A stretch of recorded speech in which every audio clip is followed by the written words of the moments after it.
Guys, really pleased to announce that today I'm joined by heavyweight stalwart Jason Gavern. Jason, really appreciate you taking the time out today. How you doing? Yes, sir. I'm doing great. Thank you for the opportunity. It's nice to always talk to the UK people, UK fans, best fans in the world. So it's always a pleasure. Oh, we appreciate that. You're certainly very well known in these parts as well, Jason. So yes, sir. Well, unfortunately, my last fight wasn't the best. And I think I might have burned some bridges with that fight, but it's all good. We move on, and hopefully I can come back and fight again someday. Absolutely, absolutely. Jason, to begin, I was keen to actually ask about the start of your career. I guess a lot of UK fans will know you as someone who's been brought over for the big fights, you know, against the Anthony Joshuas and that sort of thing. But at the start of your career, what people may not know is, I think you had your first 7 fights undefeated. You then took a loss. You had 5 more fights undefeated after that. You were building some momentum. So I was keen to hear about the early part of your career and how you sort of went through your first 10 fights or so. Right. Well, I was a police officer in Pennsylvania for 7 years. Pretty much, I was a police officer even before I started my boxing career. I never put on a pair of boxing gloves until I was a police officer at 19, 20 years old. I took up boxing just to have something extra on the street, so to speak, just to have a hobby and get myself in good shape. And I literally fell in love with boxing. And I lost my first 7 amateur fights, and everyone's like, "What are you doing? You're crazy. I don't believe you're going to fight again." A year or 2 later, I was top 3 super heavyweight in the country. I had over 100 amateur fights, and I turned pro in, I believe, 2001, 2002 maybe. And I right out of the amateurs, I signed with Goose and Tudor Promotions. Right. And they moved me very well. They a lot of my fights early were on TV, on the undercard of some bigger name fights. And at the same time, again, I was training. I was working as a police officer, so you're working 40, 50 hours a week, trying to make time for family, trying to make time to get into the gym and train properly for these fights. And it got to the point I was 7-0, and I fought. My first loss was to a guy named Malcolm Tan, who was my stablemate. He was also a Goose and Tudor, and I really didn't have a proper training camp because of work. I took a couple weeks off vacation to go to training camp, but it wasn't what I needed, as a professional. It was either let's do this full time, or we gotta, it's getting to the point where you're stepping up to the big game now. You can't just go in there half-ass and just expect to do good with these guys, So I quit the police department, moved to Florida, and I've been doing it ever since. At 6-0, I fought Malcolm Tan. I believe the time was 15-0, 16-0. So right off the rip, my opponents were never hand-picked. They were never, my record was never soft. I didn't fight tomato cans, so to speak. I went right after the big guys, right after the start. 6 fights, 6-0, fighting a guy 14-0, 15-0. That was my first loss, so I took a lot from that. Absolutely. And, it's been a long journey up to this point. No, it's really interesting to hear about the start, Jason. And when you were undefeated and when you were 7-0, in terms of your aspirations for your career, how sort of far were you aspiring to take it at that point? I had no expectations, aspirations with boxing whatsoever. I never, I honestly, I didn't choose boxing. You hear a lot of these stories with the backgrounds of some guys. They grew up poor. They had no family. They grew up in the ghetto. They had no way out, and everybody turns to boxing. I was married. I had family. I had children. I had my career. I was going to be a police officer forever. My family my parents are married still, 30 years. So I didn't need boxing. I just fell in love with boxing. I chose boxing. I love boxing, but boxing is my passion. So for me to quit a very promising career with the police department, benefits, retirement, pension, to quit all that to go into boxing, which pretty much one punch and your career is over. There's no guarantees in boxing. I think it says a lot about myself and how I feel about the game of boxing. And boxing has been great to me, So, it's it's been a long, long road, and it's been an absolute pleasure up to this point. So good to hear. Good to hear. No, it's nice to hear someone involved in the sport who's obviously been involved for so long, who's still got that feeling for it. You know, a lot of the guys you speak to, it seems sometimes it's a sport that can make you bitter in one way or another, but that doesn't seem to be the case with yourself. Well, I'm not going to lie, there's a lot of instances in my career that I've had some bitter situations I'm still kind of bitter about. But it's all what you make of it. You know, it is what it is. You know, let's train, let's fight. The worst part of the boxing game is the business part of it. That's the bitter part. Yeah. I'm in there, the fighters inside the ring getting their face punched off, and you got the people outside the ring doing whatever they do with the fighters, you know, making more money sometimes than the fighter, and they're not even stepping in the ring one time. But that's never going to change in boxing. But I love the sport. I still have a fire for the sport, and you know, I love it. And having the UK fans, like I do have a nice fan base, and you allow me to come on today. This is the things that I love about the sport. You know, so I appreciate it again. No, glad to hear it, Jason. Absolutely. One thing I was keen to ask about is obviously, as you were going through your career in the first sort of 12, 13, 14 fights, as you say, you were being managed in a certain direction, you were in winnable fights. Obviously, you were brought up tough, don't get me wrong, but you were in fights where you were routinely successful. There seemed to be a switch after about, 15, 20 fights or so, where you were put in a succession of tough fight after tough fight after tough fight. And what I was keen to ask you is, was there ever a conscious moment in your career where you allowed yourself to start being brought in at late notice, or allowed yourself to start being brought in maybe as an opponent as the away fighter? You know, how did that sort of transition happen? My turning point for the game of boxing was my Jonathan Banks fight in Germany. Oh boy! So I fight a guy named Manuel Quezada.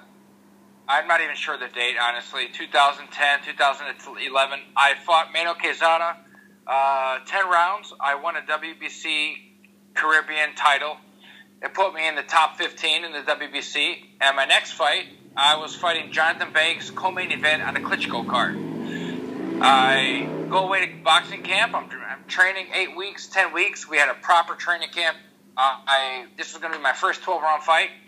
And if you can see the fight, I don't know if you can find it on YouTube or not. I believe it's not even on YouTube. But I beat Jonathan Banks 9 rounds to 3, maybe 10 rounds to 2 for the NABF title. They gave me a draw, which means I won the fight in Germany. Yeah. He's promoted by K2 Promotions, Klitschko. Obviously, unless I knock him out, I'm going to lose the fight. But I got the draw, which means I won the fight. And after that fight, I was just distraught. You know, you give 10 weeks, 10 weeks away from your family, from birthdays, all big events, you know, certain things you miss with the children. All to go into the ring and put your life and body on the line and have 3 judges sitting ringside to do this to you. It's unkosher. It's all political. And after that fight, I was like, you know what? I'm done. I'm not going to do this anymore. Yeah, it was just frustrating. My mom and dad were there. My wife is sitting ringside. My trainers, my managers. And to have that done was just, that was a turning point in my career. I was like, you know what? It doesn't matter how hard you give sometimes. Nice guys always finish last, especially in the boxing game. And after that point, I'm like, you know what? And I think after that fight, I went on a string of losses. You know, 6, 7 losses in a row. I was just depressed. I wasn't training like I should be. And, yeah, the Jonathan Banks fight was the fight that really turned it around for me in that aspect. It's understandable. It's understandable, yeah. I haven't actually seen that fight myself, Jason. I need to try and find a way of tracking it down. I knew you'd got a draw against him. But, yeah, I mean, that's terrible. It was the reaction that you had won it very clearly at the time, was it? Yeah, you know, in the fight, after the fight, in his corner, him and his trainer were talking, and they said, Jonathan Banks said himself, they're going to give him the fight, and his trainer says, yeah, he deserves to get the win. He deserves it. Wow. And when they gave him the draw, you can see the look in Jonathan's face and his trainer's face. His trainer's name is Bashir at the time. Yeah. And you knew in the look in their face that they got a gift. Oh, right. And it was just extremely frustrating. And, you know, at the end of the day, you got to adjust and adapt to it. But at that point, I was just like, you know, it is what it is. So, yeah. You know, so, and at the time, too, I had no manager. Or I'm sorry, I had a manager, I had no promoter. Right. So I had no protection, you know. So they're obviously going to give Jonathan Banks the win because that's their guy. And that's how it works overseas. You know, so. Absolutely. Yeah. Absolutely. No, I appreciate you going through that with me, Jason, definitely. Yes, sir. One other thing I was keen to bring you on to. We're in the age of the heavyweight division now where, you know, a lot of the guys at the top, Vladimir Klitschko, Tyson Fury, Wilder, Joshua, you know, they're monsters. They're 6'6", 6'7". One thing that I kind of miss about the modern heavyweight division is the guys who maybe try and fight with a bit more of a Joe Frazier type style or a David Tua type style. Right. You know, you yourself are 6'2", or give or take. I had a look at some of the names you've been in with. Marius Wack, Ustinov, Larson, Lucas Brown, Wilder, Joshua, Washington. You know, these guys are all absolute monsters. And I wanted to kind of ask you, as the smaller guy, certainly in terms of height in those fights, how do you approach it from a technical perspective? The day of the 6'2", 225, 230-pound heavyweights are over. You know, like all these names you just mentioned, these guys are now 6'5", 6'6". Yeah. Alexander Ustinov, 6'5", 315 pounds, or he was 6'8", something like that, 315 pounds. And all these guys you mentioned, I took without a proper training camp. I took on quick notice, short notice fights. But yeah, when you fight these guys, they take one or two steps, and you got to take 5 or 6 to catch up to them. You know, so. It's a very, very hard, difficult fight, and you got to come in tremendous condition shape to fight these guys. And unfortunately for me, I have not been in 100% condition in most of these fights because they are such short notice fights.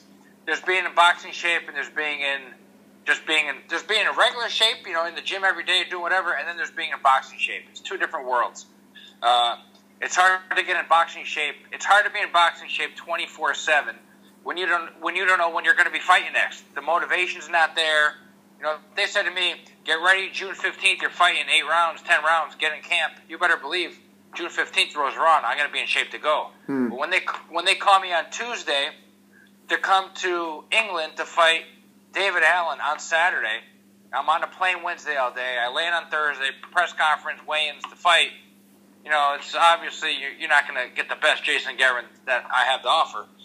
But with these bigger guys, you know, it's like you said, the Joe Frazier, the herky-jerky Tyson style, you know, coming in, moving your head, just trying to get on the inside.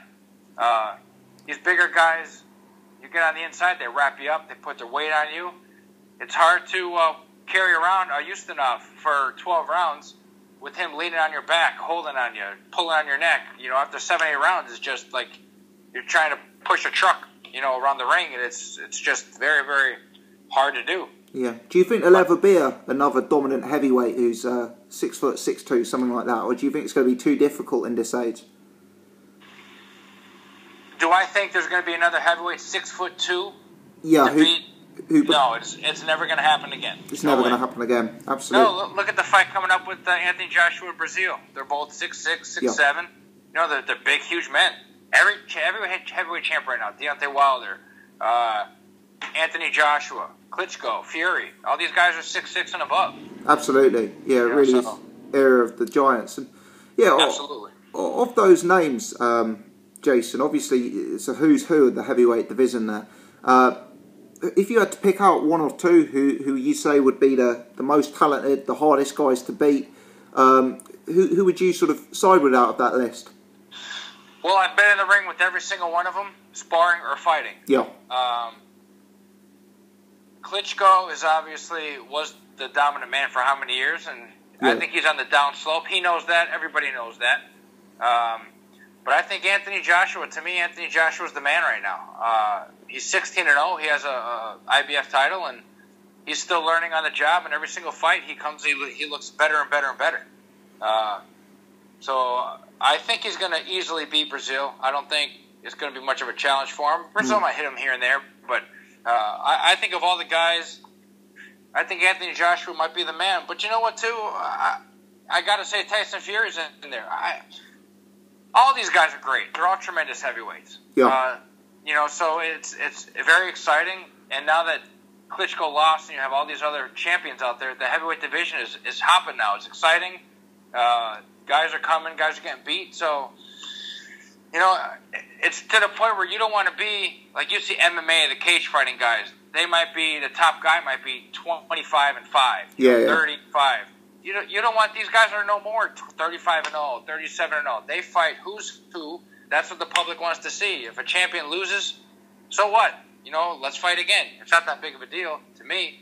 So I like the fact that these guys are fighting everybody. It makes it exciting for the fans. It's exciting for the boxing game in general. I think boxing's on a huge upswing, especially the heavyweight division right now. Yeah, it's a hugely, hugely live division at present, which can only be a good thing for the sport. Absolutely. Another one I was keen to ask about was your fight with Deontay Wilder, because going into that fight, the streak he was on, and some of the knockouts he'd scored. I remember his knockout over Lykovitz. He would look like a frightening prospect, but that night,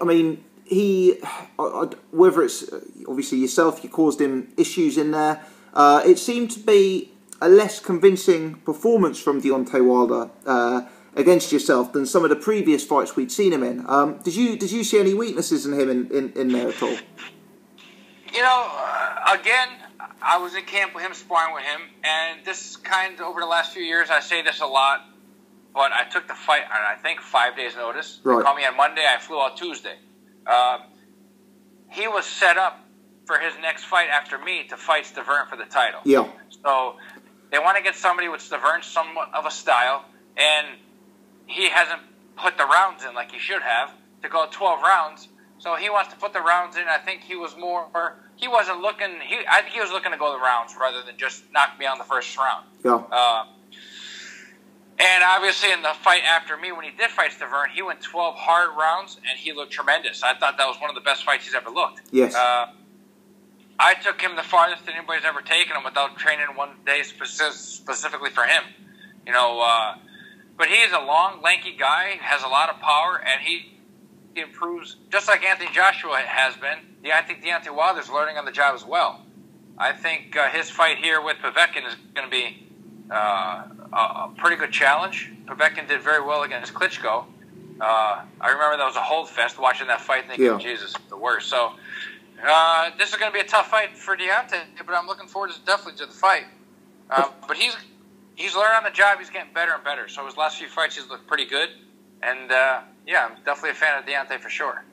Good to hear. Good to hear. Jason, if I may, I was keen to steer you in the direction of a few of the upcoming fights in the division. Obviously, we've talked about Brazil and Joshua. We've talked about Fury and Vlad and Deontay Wilder, Povetkin. There's a fight this weekend I was keen to get your perspective on, which is Derek Chisora versus Kubrat Pulev. Right. Is that one you've got an instinct on as to who you'd side with? They're both big, strong guys. Chisora has a pretty good style, but I think Chisora's been beaten. I think these guys are the same, pretty much height, reach. It's all very similar. But I think Chisora's been beaten.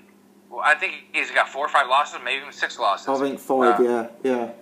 But he's been beaten by Fury twice. I don't know. I think he fought Klitschko. He lost to Klitschko. He's losing to guys 6'5", 6'6". I think him and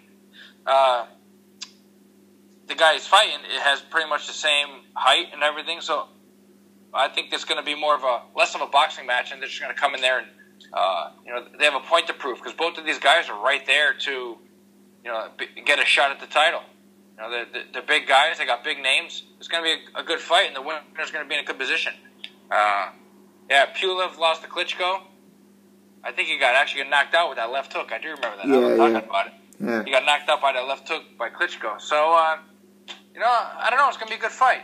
I'm going to go towards Pulev more than Chisora. I think Pulev is not beat up as much as Chisora, as in he hasn't had the harder fights.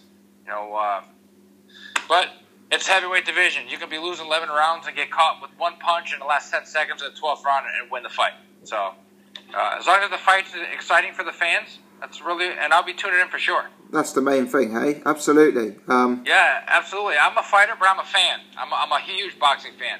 I pretty much know, especially with the heavyweight division, I know who's fighting. You know, so I'm definitely going to be tuning in. It's going to be an exciting matchup. Good stuff, good stuff. The one other fight I was keen to ask you about is another American heavyweight who's made some big waves in the UK. You may be aware of the Let's Go Champ movement, is the Cannon, Briggs. Yes, sir. It's been announced that he is most likely fighting Dmitrichenko on the David Haye undercard. Is that a fight you've got an instinct on? Briggs-Dmitrichenko, how do you see that one breaking down? The word on the street is Dmitrichenko is not fighting him. Oh, really?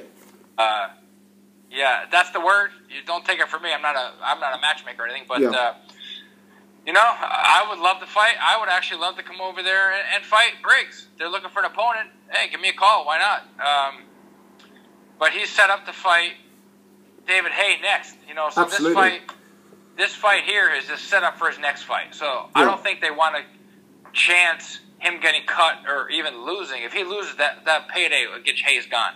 So they're going to have to pick the right opponent. I think if Dmitrichenko did fight him, Dmitrichenko's too big, too long. I think he gives him too many problems. Yeah, I hear you. I hear you. That's what I think. I think it's not a good style for him because David Haye's a smaller heavyweight, 6'3", 6'4". They don't want a guy 6'6", running, jabbing, circling. They want a guy who's going to stand there and give him the same kind of look that David Haye's going to give him. Yeah. So, yeah, they just got to play safe. That's it. Understood. Do you think Briggs has still got something to offer in the heavyweight division? Yeah, man. Briggs is. It's not a matter. I mean, he's older. He's been around the game. He fought George Foreman. I mean, how long has George Foreman been out of the game? He's been around 20+ years. 2-time heavyweight champ of the world. I think he's doing the right thing, making the right moves. He came to the UK and pretty much took over the UK for a couple weeks there.